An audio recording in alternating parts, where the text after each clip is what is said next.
Okay, so I've noticed that my videos are shaky, so this time I'm gonna sit still. Anyway, what you can see behind me is our Airbnb in Paris because we made it to Paris.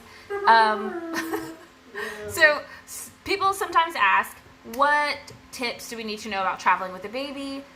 It can be expensive, it can be difficult, it can be stressful, especially international travel. Especially if you're from the States, anytime you have to use a passport to get somewhere, there's always that moment where you're like, oh, they're gonna pull me aside for extra security. And if you don't have that, then you know who you are. Anyway, okay, so we have learned a few specific tips that we like to use when we're traveling nowadays to help us kind of save money and make sure that our baby is happy during all those trips. So we came from York to Paris, which means that we left our house this morning about 10 a.m., caught a 20-minute bus ride to catch a 2-hour train, to get on an hour-and-a-half plane ride, and then we took a 45-minute train ride, and then we took like a 15-minute metro ride, and then we walked 4 minutes, and then we got here. So that's a really long day, especially to have a baby traveling with us. Some specific snack tips that we have learned work really well. The mixed bag of cereal. So we like to save money by using the Asda brand, which means that looks like multigrain hoops, Cheerios, rainbow hoops, Fruit Loops, and then some weird chocolatey cereal that Nelson likes. So we do those for him. I like to do chopped and peeled apples. Pro tip, if you squeeze a little lemon juice or lime juice on them, they keep longer and they don't oxidize and turn weird and brown. And it brings out the sugary flavor, so they taste extra good.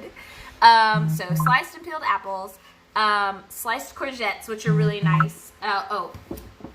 For American friends, courgettes are zucchinis, which are really nice because they're pretty fibrous. They don't get slimy like cucumbers, and you know that you're getting some like vegetables throughout the day. Trail mix, obviously. I like to make my own. It tends to be cheaper and it can be like customized. And I like to do carrot sticks as well, although I didn't today for the same reason as the courgettes.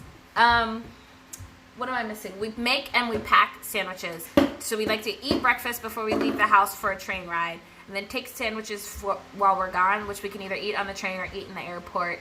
And kind of have snacks to go through, which means that we're only buying our first meal today. So we'll go out and eat dinner today and save money that way.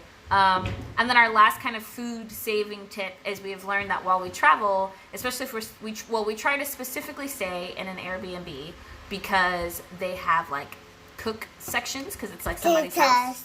Cook sections. Yeah, we're cooking breakfast. You want to come over here and say breakfast? Cooking breakfast. Say hello. Breakfast. So we will usually buy milk, eggs, bacon, bread, sandwich meat, some type of fruit, so tomatoes and apples or something like that when we go to travel. That way we can make a really filling breakfast, protein in the morning, it'll last you quite long, and then take sandwich as snacks and for lunch. So then again, during the day, we might only be spending money on like a nice dinner in the evening, and then like the cute stuff, because we're going to be in Paris and obviously we're going to want croissants, as they say. I think French is not really my language. And coffee and snacks and drinks and those kind of things. And so we'll come back with some other tips on other travel things, but that's kind of the main one. Pack your own snacks. Make sure you have protein, some type of vegetable to keep you alive while you're traveling. And then when you get to the place that you're going to be, go to the supermarket, buy your basic essentials, and you'll be set. So if you guys are people who travel as well, especially with kids, and you have specific tips that you want to share or specific questions, drop them in the comments below.